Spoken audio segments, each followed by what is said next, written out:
David Morrisette, 5 Fairview Heights, Phillipsburg, New Jersey. First of all, I'd like to thank council. I'm thrilled that you guys are discussing the riverfront development plan. This is great. One of the things I just wanted to speak to on the riverfront development plan and just get clarification on. It's my understanding that that it's likely that the riverfront development plan won't have eminent domain as part of the plan. And I guess if I could ask Attorney Wenner, just, again, you don't have to answer, obviously. May I ask?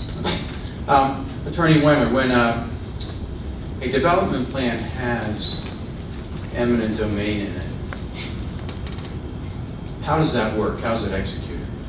In the redevelopment context, the plan itself has to be referred from the council to the planning board, and the notice provided has to be a condemnation redevelopment plan. That's in 12A of the redevelopment local housing and redevelopment law. So this council has to designate either condemnation redevelopment plan, or condemnation redevelopment study rather, or a non-condemnation redevelopment study. If it's the former, was referred over to the planning board in that context, the planning board then engages a planner to do the condemnation redevelopment study to determine whether the area meets the criteria set forth in the statute for blighted areas that warrant redevelopment powers, and then beyond that, whether condemnation is an appropriate tool to utilize. If the planning board comes back with a decision that yes, those factors they do exist and it is appropriate, it's referred back to the council. If the council wants to, can then adopt the condemnation redevelopment plan, which reserves unto the municipality the right of eminent domain. You then have to find yourself a redevelopment, or the governing body can act as the redevelopment authority as well. It does not have to be private redevelopment doing the redevelopment work. If it's a private entity doing the redevelopment work, you designate that entity as the redeveloper of the property. You execute a redevelopment plan, which typically then reserves upon the council the right to exercise those powers of eminent domain. In the context of effectuating the redevelopment plan, those are reimbursable municipal costs. So the monies that are expended to acquire the land through eminent domain are reimbursed back to the municipality. Just as we have the redevelopment area bonds, private entities can't go ahead and condemn properties, they can't issue bonds. Only the municipality. So the municipality is acting as the condemning agency. Those costs are then reimbursed back to the municipality. That's how it works. Excellent. So if correct me if I'm misinterpreting.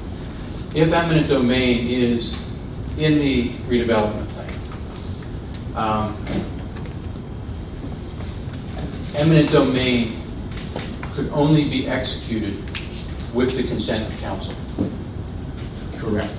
So even if eminent domain's part of the redevelopment plan, it's council who has the last say as to whether something is going to be done. Correct? Correct. Okay. So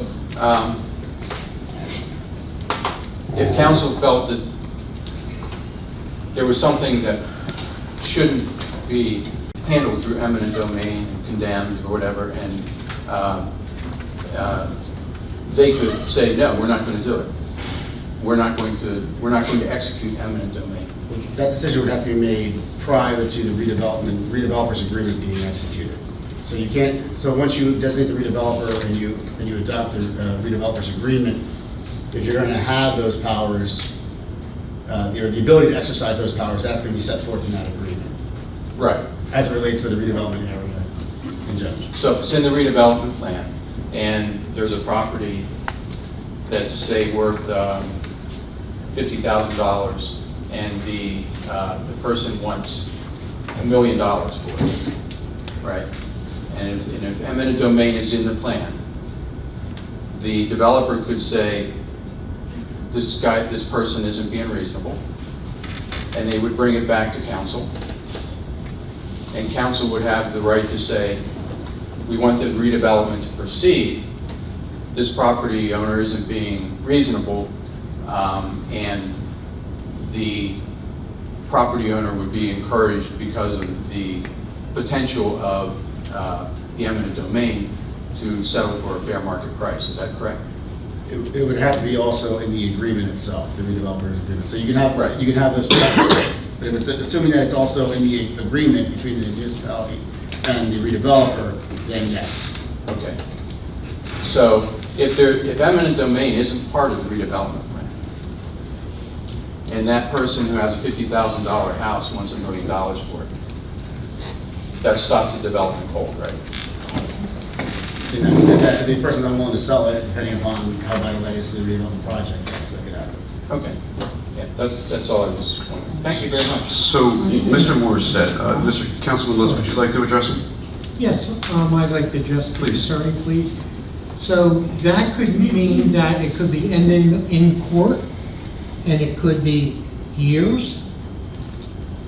The scenario that Mr. Morris said? Right. Right, so if you don't, if the ability to utilize the powers of condemnation in order to effectuate the purposes of the redevelopment plan aren't reserved initially, and they don't have that, then you can't exercise those rights. So if you had a holdout, property owner said, I don't want to sell my property, or I don't want to sell for $1 million, if it's not worth $1 million to the redeveloper, and you can't come to an arm's length transaction, then you couldn't force this, you couldn't force the sale.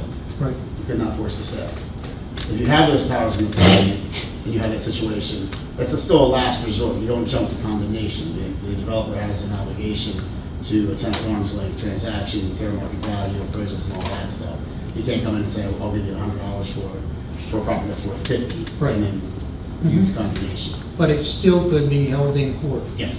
for years. Probably not for years. Mr. Morrisette. It could go to court. Mr. Morrisette, do you believe it's appropriate to take somebody else's land? The town has to make a decision. Sure, we have. And it sounds to me like you disagree with that decision, which is your right. But I will tell you this. You're correct that it does come before council, but it may not come before this council.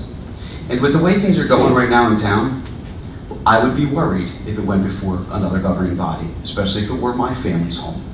Because I have a feeling you'd take it. And that can't happen. You know how the mayor says, not on my watch? Well, we ran on that platform, and the last thing I will ever let you do is take that 90-year-old woman's home from her to put a Ferris wheel in. And I'm sorry that you feel differently. Sir, I was born here, raised here, met my wife here, and married her here. And I'll probably die here. Can I ask Councilman Wenner another question? Council President, may I ask you a question? Council President, may I comment? Yes, sir. You said it would stop the redevelopment, so I don't want to make your comment look like, Council, you're gonna trash the redevelopment. Councilor Wenner, could the plan move forward if the developer decided to build around a property that did not want to sell?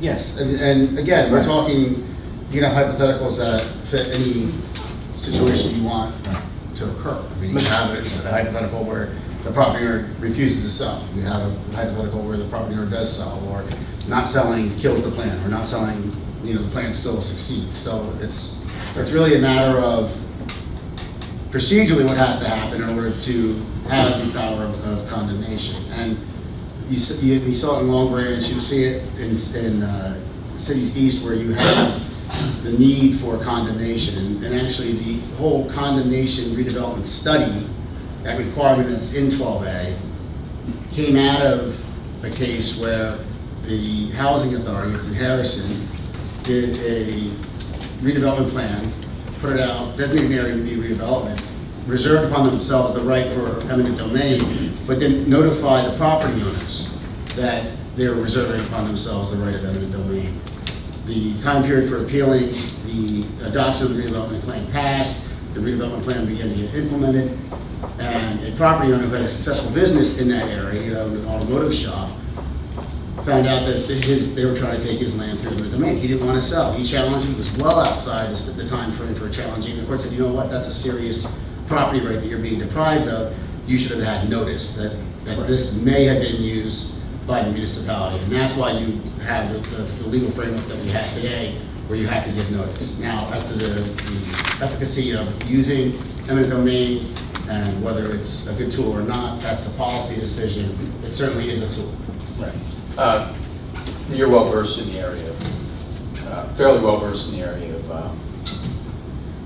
redevelopment. I can tell by the way you're responding to the questions, and I appreciate that. Do you know another major redevelopment project? Your time's up, Mr. Morrisette. Thank you for your comment.